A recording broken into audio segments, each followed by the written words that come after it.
Assalamualaikum warahmatullahi wabarakatuh. Kami dari kelompok 6 izin memperkenalkan diri.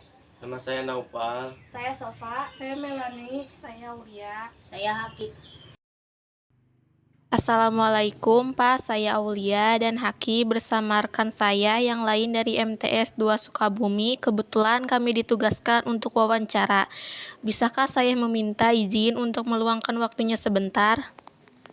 Waalaikumsalam warahmatullahi wabarakatuh. Boleh.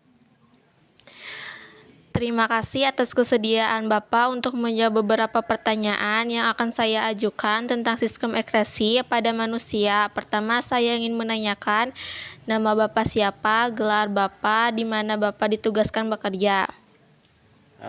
Nama saya Sumardi, ya panggilan sehari-hari biasanya Mardi. Kebetulan saya seorang perawat ya dengan gelar Eskepnes. Saya bekerja di Rumah Sakit RSUD Jampang Kulon. Baik, apa sajakah gangguan atau penyakit pada alat ekskresi yang pernah Bapak identifikasi selama ini? Gangguan atau penyakit pada sistem ekskresi. Nah, sistem ekskresi pada tubuh manusia itu ada 4 ya. Yang pertama itu bisa dari ginjal. Nah, ginjal biasanya penyakitnya gagal ginjal, batu ginjal, radang ginjal seperti itu ya. Yang kedua dari hati. Nah, hati bisa hepatitis yang sering terjadi batu empedu seperti itu ataupun penyakit kuning ya. Dan juga paru-paru. Nah, paru-paru pun juga merupakan bagian dari sistem ekskresi ya, di mana penyakit-penyakit pada paru-paru biasanya selain TBC ada asma juga, ada bronkopneumonia seperti itu. Dan juga yang satu lagi adalah sistem kulit.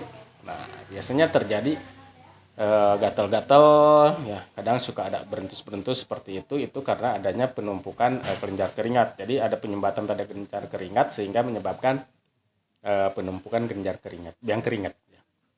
Sekitar usia berapakah pasien yang menderita gangguan pada alat ekskresi, misalnya sakit ginjal dan lain yang pernah diidentifikasikan oleh Bapak?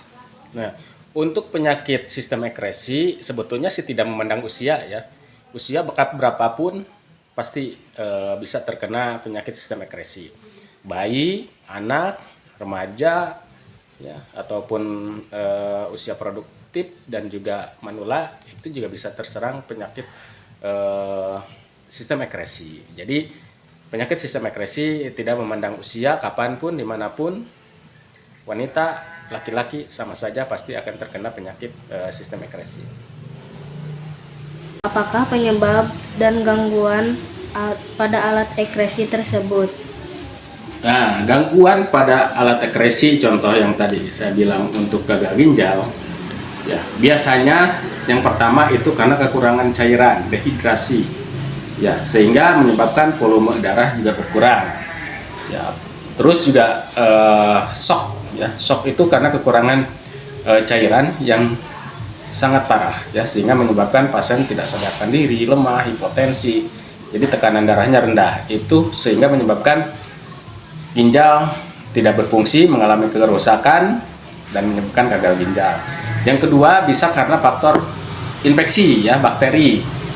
Ya, kalau ada bakteri yang menyebabkan infeksi pada ginjal itu pertama akan bisa mengiritasi dulu. Ya, setelah iritasi, infeksi, setelah infeksi ginjal tidak mampu berfungsi dengan baik sehingga ginjal mengalami kerusakan dan menyebabkan gagal ginjal. Yang ketiga bisa dari faktor penyakit ya yang kronis, contoh diabetes mellitus atau kencing manis dan juga hipertensi. Ya, gangguan kadar garam dalam darah sehingga menyebabkan hipertensi dan itu bisa menyebabkan gangguan ginjal. Bagaimana cara mengobati gangguan atau penyakit tersebut? Nah, pengobatan atau penyakit sistem ekskresi ya seperti gagal ginjal tadi, satu biasanya bertujuan untuk meredakan gejala, ya, mengatasi penyebab dan mengurangi risiko terjadinya komplikasi. Ya, biasanya kalau gagal ginjal yang suka merasa gejalanya merasa nyeri, itu kita kasih pereda nyeri. Ya, kalau misalkan penyebabnya karena hipertensi, tentunya diberikan obat pengontrol tekanan darah tinggi dan juga obat pengontrol kadar kalium dalam darah. Ya. Selain itu juga kalau misalkan ada udim ya atau pembengkakan, biasanya tanda gejalanya ada pembengkakan udim ya.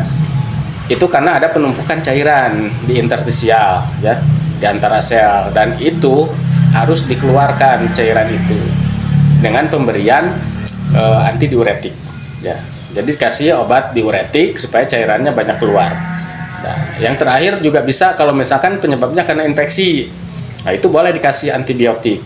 Baik antibiotik yang diminum atau oral atau antibiotik yang disuntikan. Seperti itu.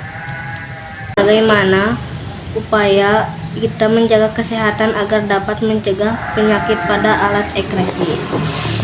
Nah, ini yang paling penting ya. Kita harus selalu menjaga organ vital kita, tentunya di sistem ekresi ini. Ya, karena yang paling baik itu adalah melakukan pencegahan, bukan pengobatan.